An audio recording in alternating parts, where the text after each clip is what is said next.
Visitors from around the world come to New York City to study the magnificent collection of coins, medals, and paper money of the American Numismatic Society. The ANS is also home to the most comprehensive numismatic library available anywhere. The Society regularly presents public lectures and conferences on the full spectrum of numismatic subjects, reflecting the latest in numismatic research. Each summer, we host the ANS Graduate Seminar in Numismatics. Our editorial and photographic departments produce the finest numismatic publications, including the proceedings from the annual Coinage of the Americas Conference.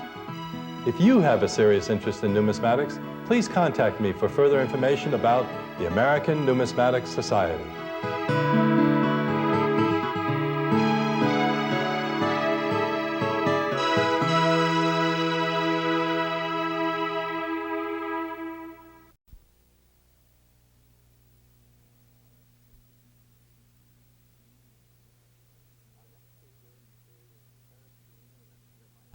Our next speaker is Eric P. Newman, and if I had not taken an oath that I will never use the phrase, so-and-so needs no introduction, I would use it now. But extremely inspiring by Eric Newman is the wide net his research casts using seals, as in The Secret of the Good Samaritan shilling, or emblem books, as with the Continental paper, to bring out new discoveries in numismatics. And one of the things I did before my own paper was to sit down and read Eric's books to get an idea of how does one go about these things. Plus his command of the bread and butter research approach of the die study, as in Eric's study of the Virginia halfpennies. My own personal experience is that Eric Newman's books are like icebergs. There's an amazing amount of research and detail in there, and the more you dig in there, the more there is there. In the appendix to his recent work about early paper money of America, for example, you will find a table of the revaluation and devaluation of the colonial paper notes. And I only discovered this because I started to try and do that myself. And I said, this is like a month's worth of work. Maybe Eric's already done it. I looked at it, and he'd done it. And this is just a couple of pages. It's clear that there's a lot of work in there.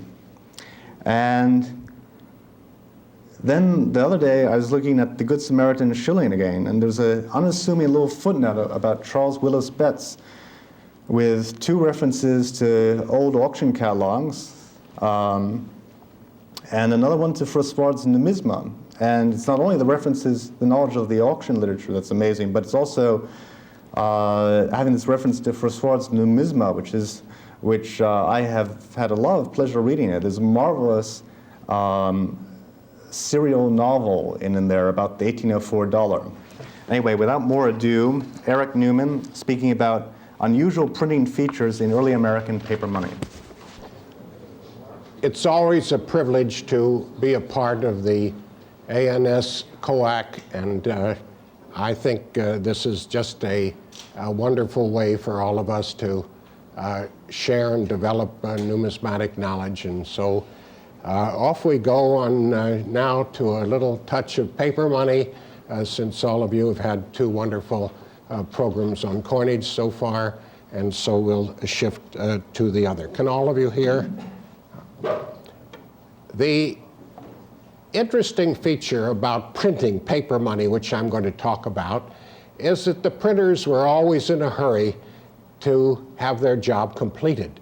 And the reason was that England required, after the colonial assemblies would approve a bill to issue money, that bill would have to be approved by the colonial governor. He always stalled on the matter because he didn't know which master to serve. To serve England, which required, again, another approval of a bill which was passed in colonial legislatures.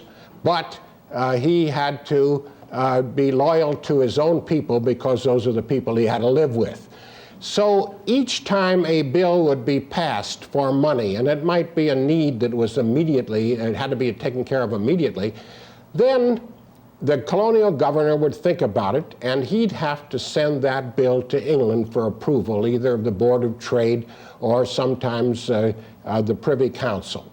So if that, of course, took a reasonable length of time to get over to England, and then the question was, would it be passed on soon, or would it not be? Or would there be amendments?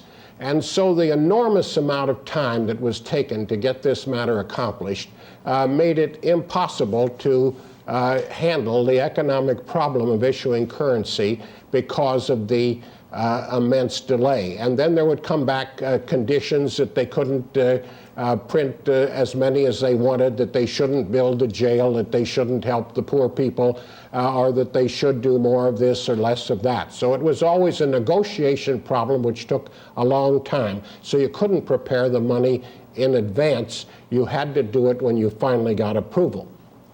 Now, there was always a problem in printing. The printing had to be done by either of the two methods.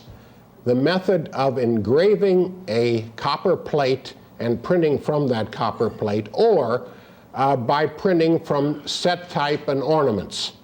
As you know, the printing by an engraved copper plate was to put interstices into the copper plate so that the design was in negative and below surface.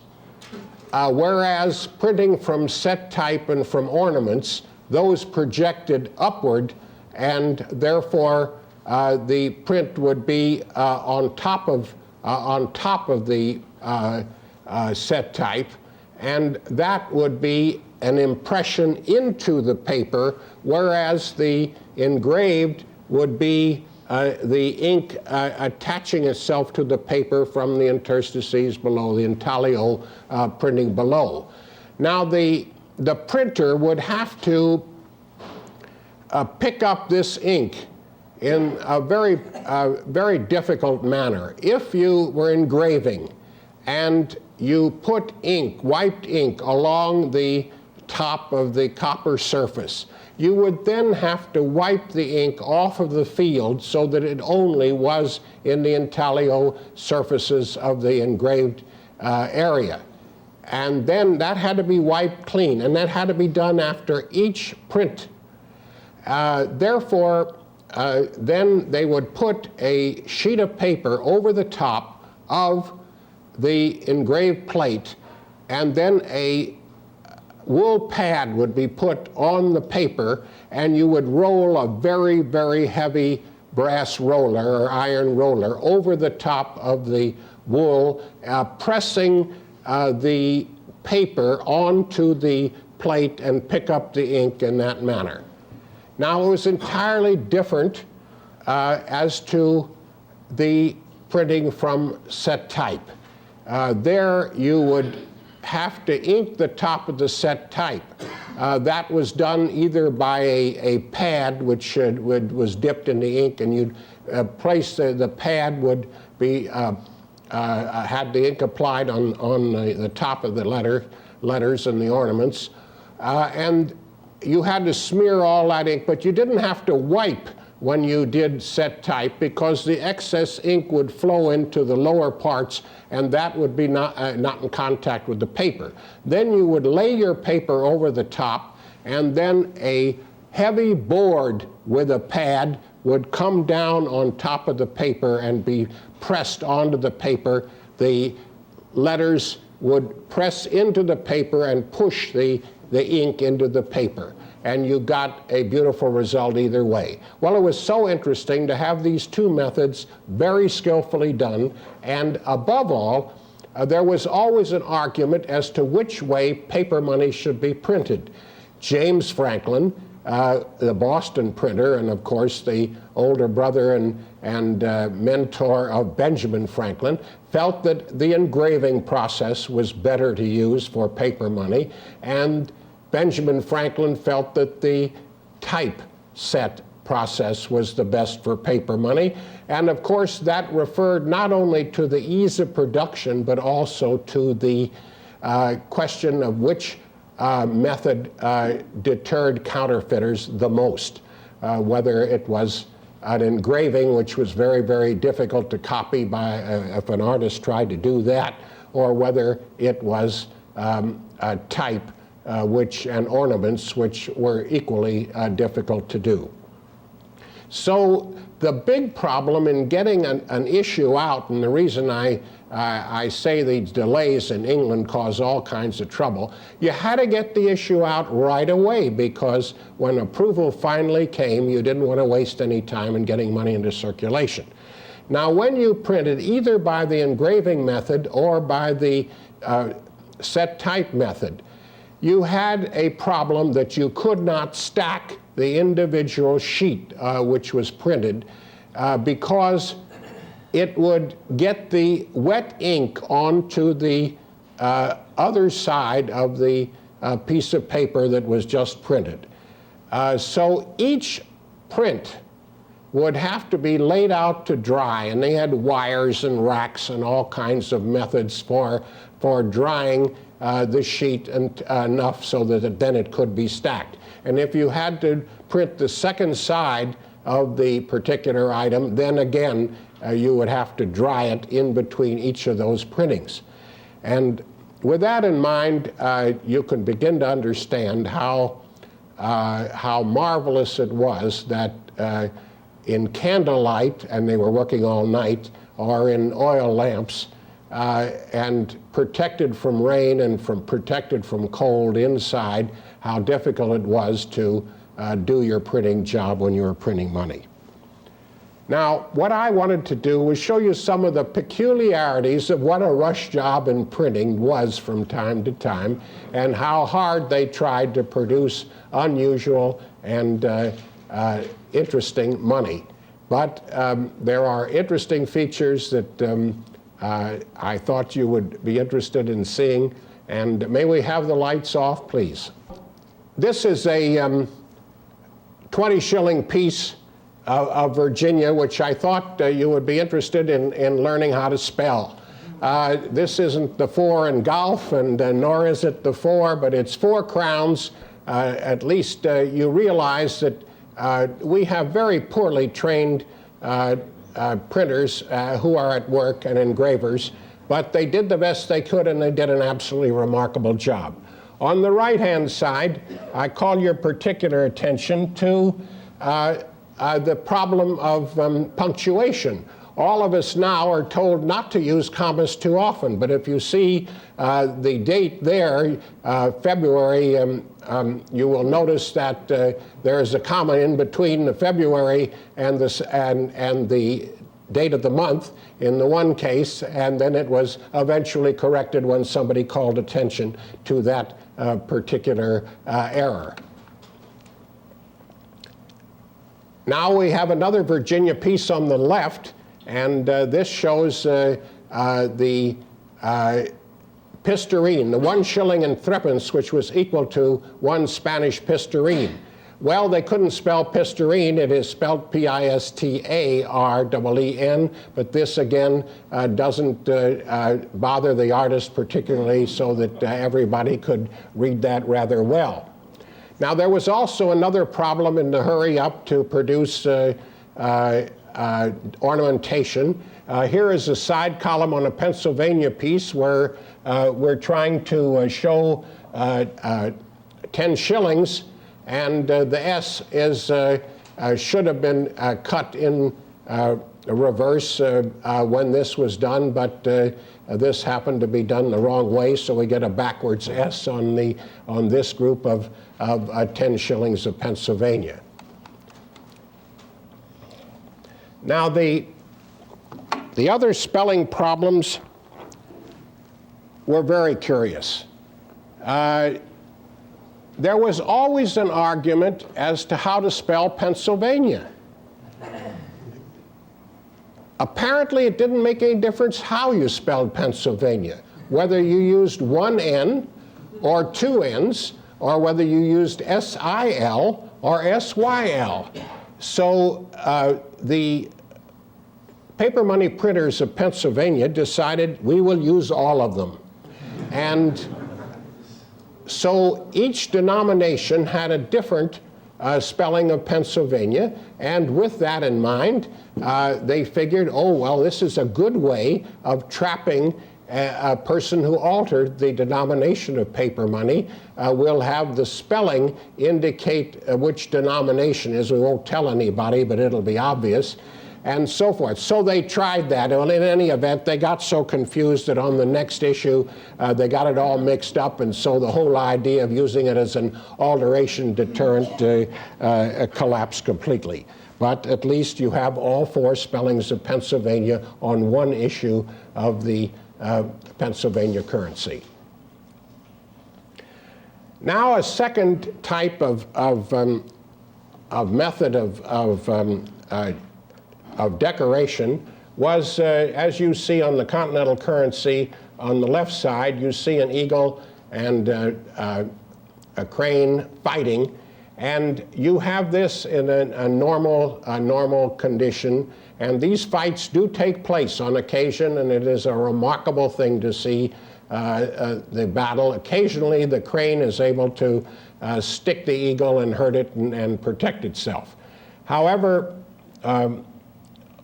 wait a minute, are we? Yes. Now, on the right-hand side, we'll show you in a minute the, let me see if we have a, all right, well. Now, another way of reverse is to have the top border is North Carolina currency. And here it is completely reversed as printed, so that they forgot that the left to right situation had to be adjusted. And so this one particular issue of North Carolina currency was correct. And now we'll see the other on the left. Now we will see North Carolina done properly in the border, and it showing the error on the other. And on the eagle, now we have the eagle and the crane in a reversed position, but this is acceptable because in this particular issue of continental currency, they were using two colors. Now, the two-color system was a second printing, which had to be done by a different base on the particular type of money. The black printing would be done by, in this case, letterpress, and then you would have to, after you printed all the black ones, then you had to take the red print and put in a new set of type, and the difficulty was to register the particular area that you were doing in red. So you would remove all of the parts that were in black, put in the parts that were in red after you finished your black run, and then ink that. The registry was done in a very, very simple and clever way. There would be two nails in the base block, and they would stick up at two parts of the sheet that was being printed, so that when you lifted off your print after taking black print, then you dried it, then you would bring it back for the red print, and the holes that were put in the two outside parts of the paper would be dropped over the nails, which would remain on the frame, and therefore you would get it in exact register the way it was originally placed when the first printing took place.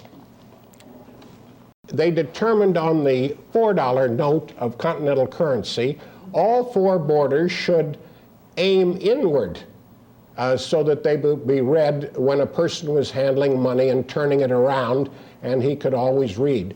While on one part of the issue, the bottom border was improperly done, and it was normal from the bottom, as you can see, so that it was placed in the wrong position. This was promptly corrected at the end of the issue, but the full issue took place before this particular error was noticed. But you notice that in either one of them, how beautifully it's done to have white letters on black and black letters on white, and the intricacy of the beautiful design work that went into the borders. And each border was different, and each denomination had separate borders, and individually, and sometimes when there were several of one denomination printed in an issue at one time, each of the several of the same denomination would have different borders, so that those would be plate A, B, and C, and something of that nature. But it was just remarkable how they were able to do this carving on wood blocks and in lead, and are in producing lead from various casting methods. Now there are one or two items which are proofs that the printers make. And here is a Virginia proof on the left. And you will notice then the item on the right, the 1 shilling 6pence, which I believe that's correct, isn't it? Here it shows you how the parts of a letterpress are put together. You notice that they switch the left and right borders in this particular situation after the proof was made, and likewise they moved the coat of arms from one position on the notes to another. And they thought that and then the letterpress printing was added separately after that. So this is the way these were built up, were locked into the frame so that nothing would move, and then a group of these locked paper money prints were made up the sheet so that the printer could work from this particular type of design. Now the boys that were doing the printing wanted a little publicity from time to time, and I wanted to show you a couple of those printers' unusual designs. J. Smither on the left cut his name into the ornament at the top border, and he, as you know, was a man that was skilled and willing to do any type of engraving. And here he was working for Pennsylvania when counterfeiters hired him to do the continental currency counterfeiting. He worked for them, and then he came back and worked for the government again. So the fact that he worked for counterfeiters and for production of generally genuine pieces, that didn't bother him. He would do whatever he was told because of his skill. Now on the right is a man who is never known for his engraving. If you will look at the oval circle in the center of the top of the red section on this New Jersey note, you will see the word Rittenhouse engraved into that detail. In the tiniest way, David Rittenhouse, who became the, as you know, the director of the United States Mint, wrote his name on the lower oval of that circle. A very beautiful. His eyesight must have been spectacular to produce that tiny bit of his name. And then, of course, we have a nature print, which I'll comment on in just a moment, on the left. And there we have a Maryland piece where the Green family, which I believe Joe Lasser, who will be speaking to you next, worked on their family history. But Jonas Green put his initials IG by hammering a little punch into the nature print on that, so as to be sure that he got credit for modifying a nature print with his initials.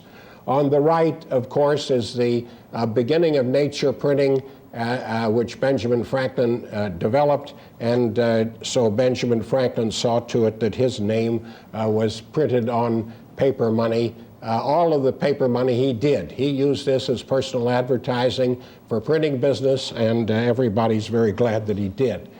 So now let's talk about nature printing for just a moment. This was the ingenious idea of Ben Franklin to stop counterfeiting.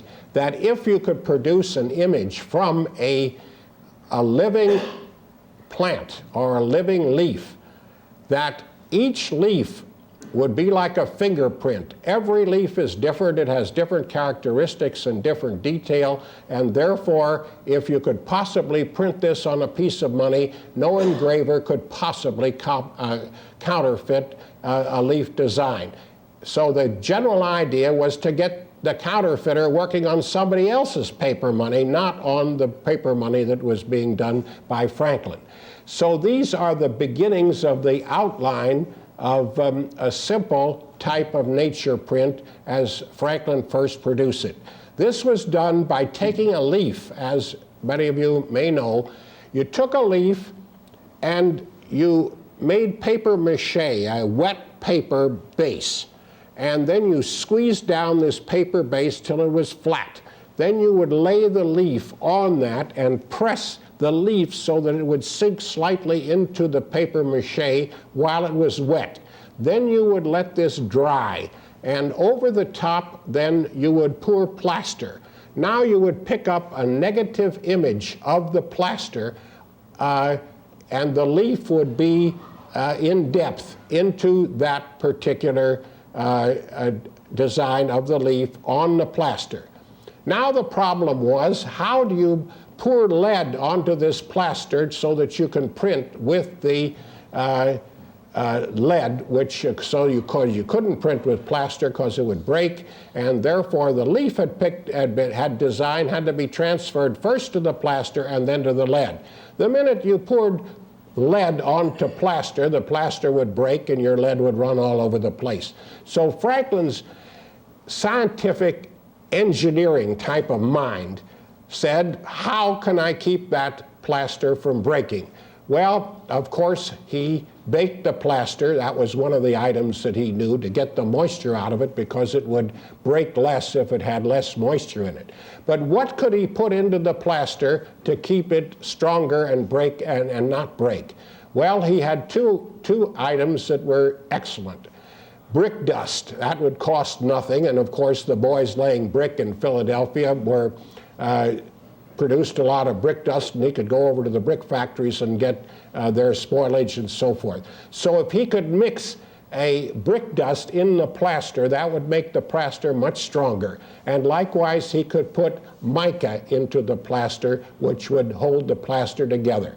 So each time he would make one of these plaster images of a leaf, he would then try to pour lead in it, and strangely enough, he'd break plenty of them, but some of them would come out okay, and in that way, he would be able to produce this particular leaf design and then print it from that lead onto paper money. Now you can see as he developed this system, he now tried to back the leaf up with a piece of cloth, so that instead of sitting the leaf on top of the paper mache directly, he would put a piece of cloth underneath and then press both of those down so that they were in more or less a flat surface, and then take the plaster cast, and he'd pick up both the cloth design and the leaf design as one unit. And the reason I show the unit on the right is the indication as to why we know he was using a piece of lead, because the lead was mounted on a wooden block, and the wooden block had to have the lead nailed onto it. And you see the nail holes on the left of the right-hand image. You will see a nail hole on the lower left and on the upper right where the piece of lead was nailed onto the wooden block. And on the right-hand piece of the same right-hand picture, you will see where a piece of lead broke off on the upper right-hand corner, and because the nail was hammered a little bit too hard, and that chipped off. And they decided that they would still continue to print from that chipped piece, and that was apparently they couldn't reproduce that, and that was used for 15 or 20 years, that particular lead block in the printing of the back of Pennsylvania paper money, leaving us nice evidence of how it was printed and in a part of a letterpress printing.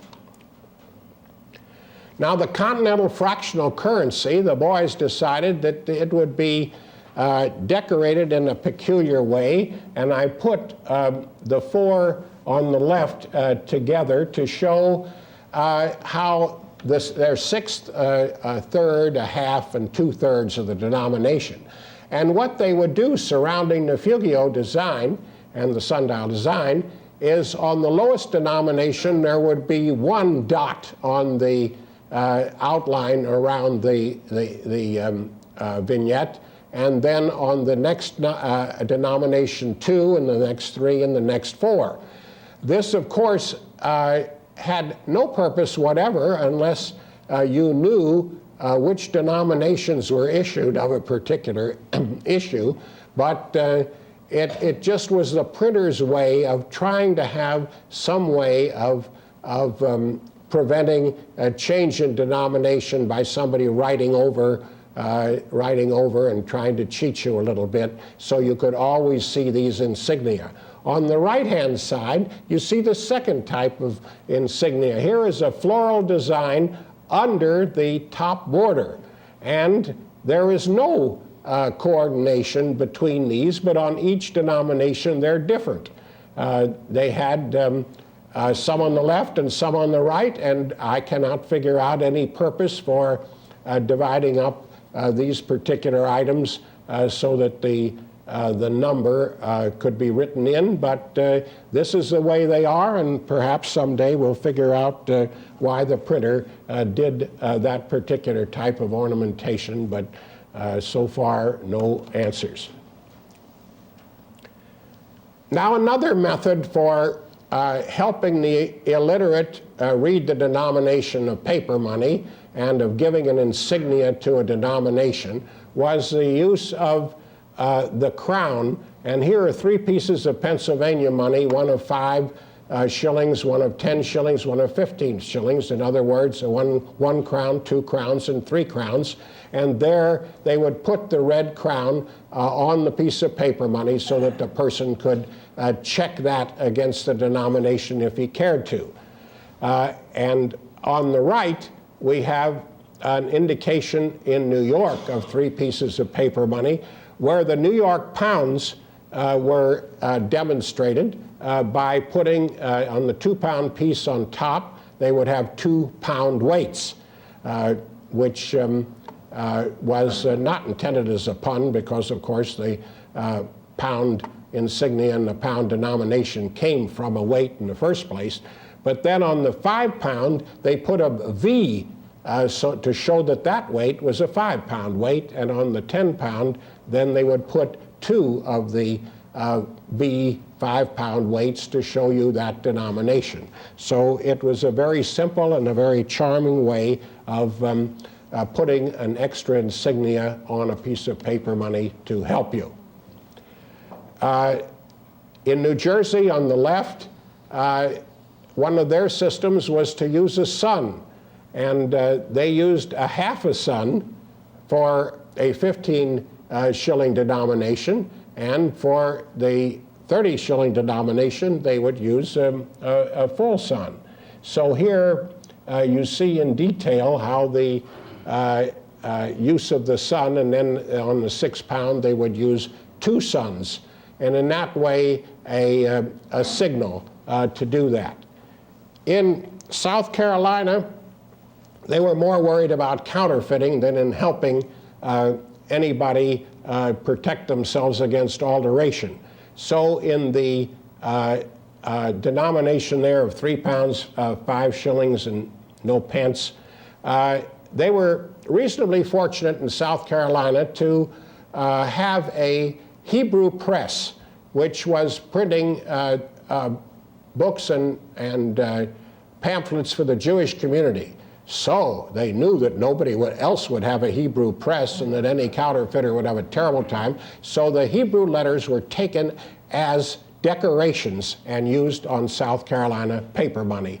And here you can see in detail those Hebrew letters on the left on one of the notes of South Carolina, and in that way making a distinctive type of paper money. And on the right, you can see on the upper area, just below the border on both sides, the Hebrew letters are worked in with other ornamentation that could be put on paper money. Now this is, I've shown you in the past, and I'll show you a couple more, but now you can see the two-color red and black print, and these are both separately printed on the paper money to discourage counterfeiting.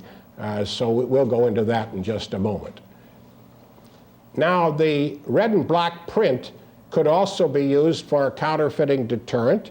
And here are two pieces of Pennsylvania, one of 20 shillings on the left and one of 50 shillings on the right.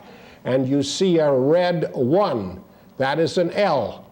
And that was the L for, that is a 1, and it was for a pound, if you could figure that out, or 1 pound. Either way, it would be a proper insignia for the 20-shilling piece. And the difficulty in putting that in register in a separate color was absolutely amazing. And on the right-hand side, you see an L for 50, the Latin L being their way of working that denomination into that particular note. So these were major protections, and these bills done in this complicated way were never counterfeited. They would always work on one that was a little simpler to do. This was too rough to be able to do.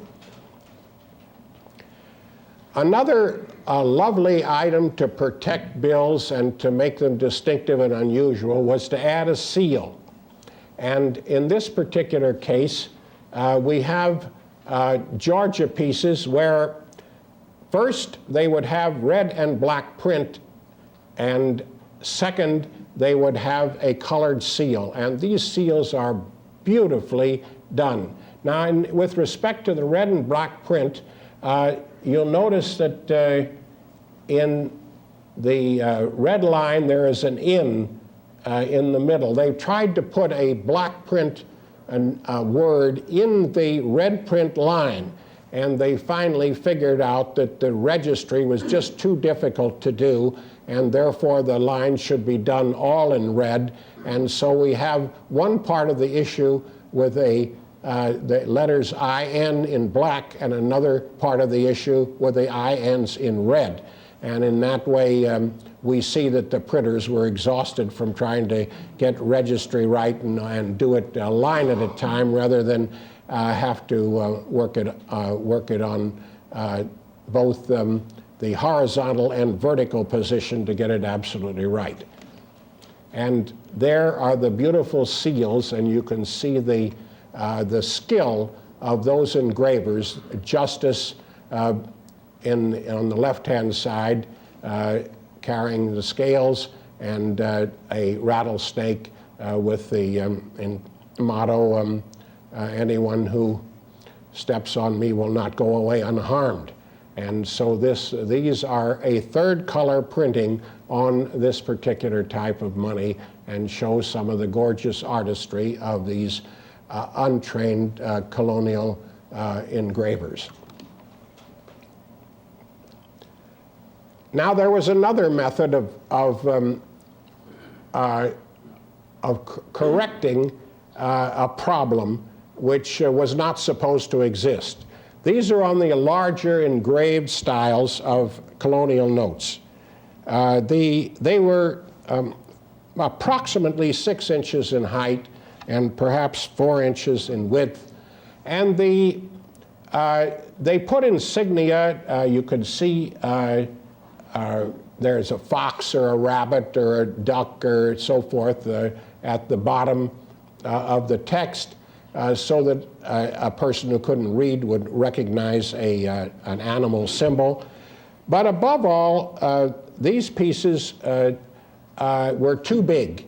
and therefore had to be folded and put into your pocket. Well, the easy way of folding these was to fold them horizontally and vertically into a quadrant and stuff them into your pocket. Now, when you were buying potatoes and half the dirt came off in your potato, and you squeeze these and throw the money in your pocket and be working and so forth, the paper was just not strong enough to hold together after each use, because you had to unfold the item when you passed it and had to fold it up again to put it in your purse or pocket. So those folds began to tear, and then an interesting problem started. When they tore, people started to circulate the 1/4 of the particular bills, and that was very difficult. First, you couldn't tell a counterfeit from a genuine, but at least that was a major problem. So on the back of these particular bills, they decided we'll solve the tearing problem by putting a quarter of the denomination separately on the back. So you see quarter of 2 shillings 6pence as in each of the quadrants of the back. And here's a blow-up of that particular quarter, and they divide it out for you 7pence halfpenny. The passer could calculate very easily what a quarter of 2 shillings was. Therefore, you didn't have to print 6pence on this particular, but so they just said a quarter of 2 shillings, and in that way you would know exactly what a broken piece would pass for. They then, of course, passed laws that you couldn't pass a part of a bill, and the public paid no attention to those laws whatever, and it was necessary for the treasurer's office to redeem the stuff and print better notes and on better paper, and in that way solve the problem of the public tearing them up. Now, as I indicated to you, the ornamentation of the printers was fantastic. They had, for their newspapers and for the books that they were printing and for all the, they had every kind of insignia to feature advertising and to put emphasis on things. So they bought all of the type fonts they could find in England. And here is a typical piece of, these pieces happen to be of Georgia, where they're using every type of ornament that they could lay their hands on, and using this as a part of the borders to build up colonial paper. And there are examples of that. Now, let's show you one of these in total detail. On the left is the full border, and on the right, I call your attention to the central part of that border, where there is a question mark in the middle of the outside edge and a question mark in the middle of the inside edge of that left border. This is the only money in the world which had a question mark as to its value already put on the note from the very beginning. So there was a question mark worked in, and even numbers and all kinds, anything at all was usable to solve that particular problem. Now, the various types of paper used for printing, ordinarily a lovely paper was made of the rags that they could assemble, and occasionally it was dyed. They'd use indigo dye, which they had, and the indigo dye was used on Connecticut newspapers generally. So when Connecticut ran out of the white paper in printing, they got some of the newspaper to finish the print of the 1777 issue by using the blue. The Continental Congress used pink paper, and that is pink for the proofs of the original issue of May 10, 1779, and then for counterfeit detectors for the samples that were given to the treasurers throughout America. Blue was the color that was used on those detectors, while all of the notes themselves were on the yellowish white paper that was normal.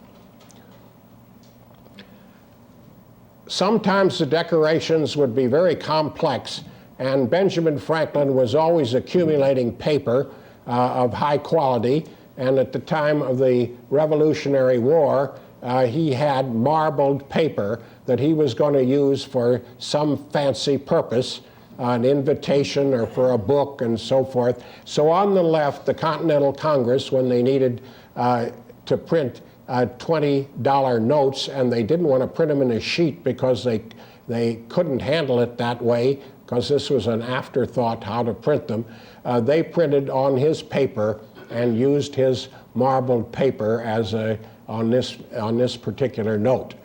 At the end of the Revolution, and when the Bank of North America got going, they wanted to produce fractional pieces of money, and again, when they checked Franklin's inventory at his old print shop, which he had long turned over to his the Bache family, which were his children and grandchildren, why they found a lovely group of marbled paper money and included that in for the money.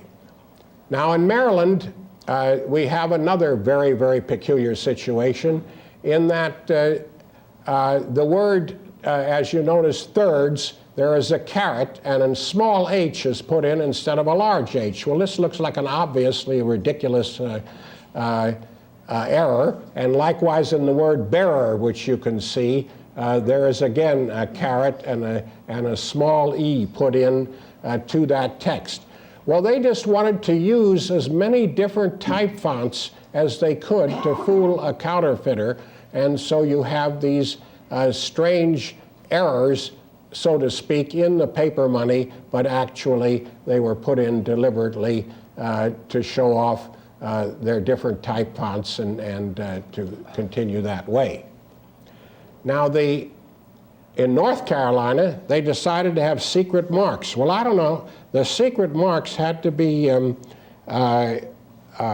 visible to those who wanted to use those secret marks to check up on whether something was good or bad. But in this case, you see over the Y of May on the left-hand piece, a little U.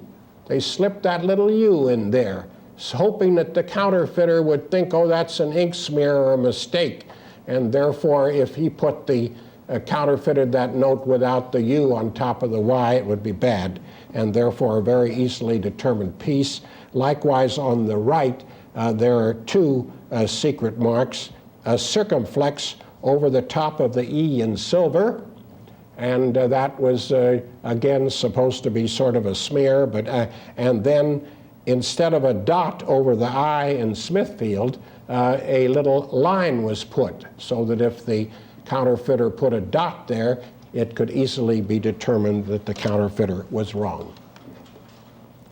Then they had a little fun too. The note on the right is the counterfeiting notice. So let's try to read that border. The boys had a little fun. They wanted to put to counterfeit his death without benefit of clergy, but they decided that they would write it backwards, and they would mix up the words of the warning, and they would write them all together.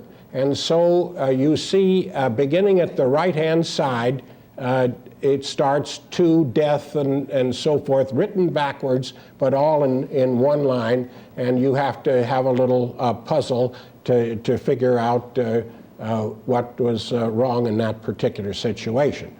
On the left, there was always a difficulty as to counting the number of pieces of paper money, so you see a serial number.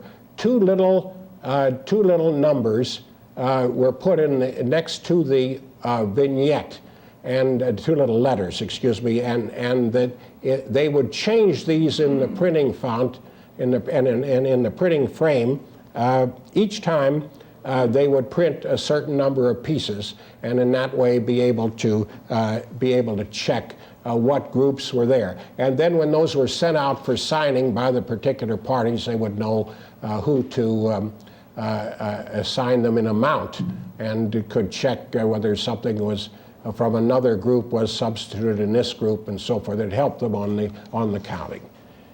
And finally, we have on this lovely paper money somebody who really played both ends against the middle. This is the famous North Carolina flag, where if the British won, they could always point out that the British Union was in place of the stars, and if the Americans won, the 13 colonies in 13 stripes on the flag, that's their loyalty to them. So this is a perfect straddling position which we have in one of our American flags, and thank goodness it's illustrated on paper money. Thank you very much.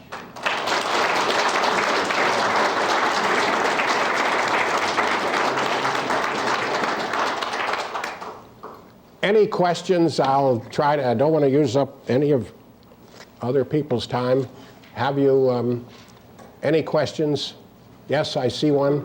Newman, I noticed in some of the notes there's a statement to counterfeit is debt. Does that apply to the colonies? Does that tell you the same as in England for counterfeiters? The colonies had their own legislation to cover a matter of counterfeiting. Counterfeiting was punishable by death in many situations. Most of the time, the counterfeiter, having been caught and put in jail, used counterfeit money to bribe the jailer to get out. So that was a simple problem to solve. However, when a counterfeiter really was going to be put to death, it was a big social occasion, and people from 30 to 40 miles around would come on the appointed time to watch the hanging. So this did take place. This was the penalty, and unfortunately, counterfeiting could not be controlled because the English and Irish counterfeiters were making counterfeit American colonial paper money offshore, and they couldn't be caught. And then, of course, when they couldn't be caught, then we had other counterfeiting groups that said, well, do we have to go to Ireland and England and do our counterfeiting so that we're protected, or so on? So the death penalty was enforced, but not too often. Thank you very, very much.